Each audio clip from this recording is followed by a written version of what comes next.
is the New South Wales Upper House member, Nicole Overall. Nicole, good evening and thank you so much for joining us. Interesting, those stories that we just spoke about. We'll get to in a moment, but there was universal approval some weeks ago for a public inquiry into the $1.5 billion energy from waste facility. You're the chair of that. Submissions close at the end of the month. What has the reaction been so far on this energy from waste facility? Hi, Janie, and lovely to be with you this afternoon. Yeah, look, it's been really strong, and that's why we as the National Party had called for the inquiry to begin with, because there was such pronounced and growing community concern, not just around the proposed Parkes facility, but also that at Tarago, just outside of Goulburn. And this has been going on for some years now. It's not a new thing that these concerns have been raised. Subsequently, since we have called the inquiry, again, the response has been very strong. As you mentioned, the submissions are open until October 31st. Just anecdotally, from the information that I've been receiving from emails and calls from those who intend or have already made submissions, they're very grateful for that opportunity to do so. And I know that the Parkes community, for example, is about to host a couple of days where they're even helping people to know what to do and how to make a submission. So the response has been very positive and very strong.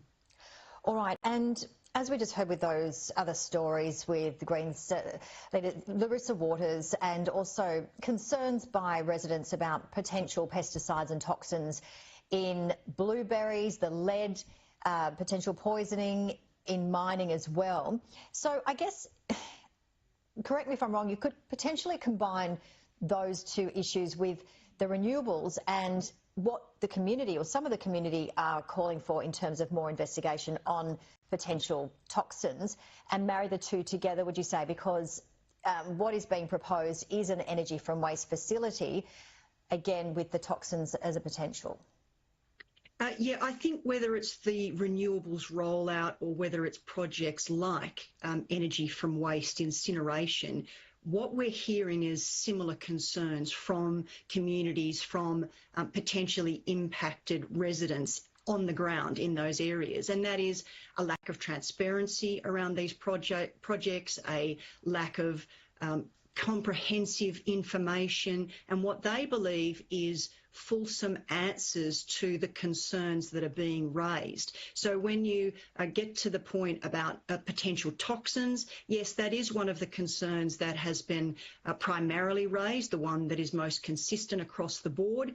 And again, these are the things that we need to be looking at through this inquiry to ensure that the communities not only have the information that they feel they haven't been provided, but that they can also express not necessarily that they don't wish to see initiatives and projects go forward, but they want to know and have the confidence in what they're being told, what the potential outcomes might be. And that's not just for the next election cycle, but that's the long-term impacts that they may be addressing as well. So our job from a government perspective is to ensure that we are providing those assurances. We are able to provide the information that allows communities and residents to have the confidence that they need if these type of projects are to progress.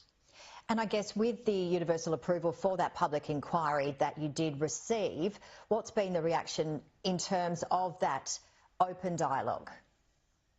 I think that's been very well received as well. I think there is a great acknowledgement that, again, these are concerns, questions, queries that need to be properly addressed. And whatever the outcome might be, that we know that the information that is eventually provided is to the satisfaction of these communities and residents, that we can find a pathway forward. If there are issues, they may be able to be addressed, but also recommendations around what the alternatives might be. No one is for a minute suggesting that we don't have a problem. In this particular instance, dealing with excessive amounts of waste and what's only going to continue to grow. We need to have positive, proactive solutions, but we also need social licence and ensure that we're taking communities and residents with us on that journey.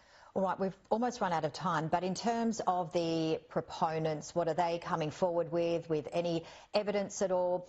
The EPA, the New South Wales Labor government, what have they come forward to bring you in terms of transparency? Well, hopefully that is what will emerge through the inquiry. Most of those proponents that you have just raised there, Janie, will have the opportunity to appear at the public hearings. Our next committee meeting is scheduled for December 15, at which time we will look at site visits, public hearings and the dates that we will be able to suggest that that'll go ahead, and give everyone the opportunity, whether they're advocates or whether they have concerns, to ensure that that's all addressed, put out there publicly, so that we can come up with the best and most practical solutions as we go on. Nicole Overall, thank you so much for joining us. Thanks, Janie.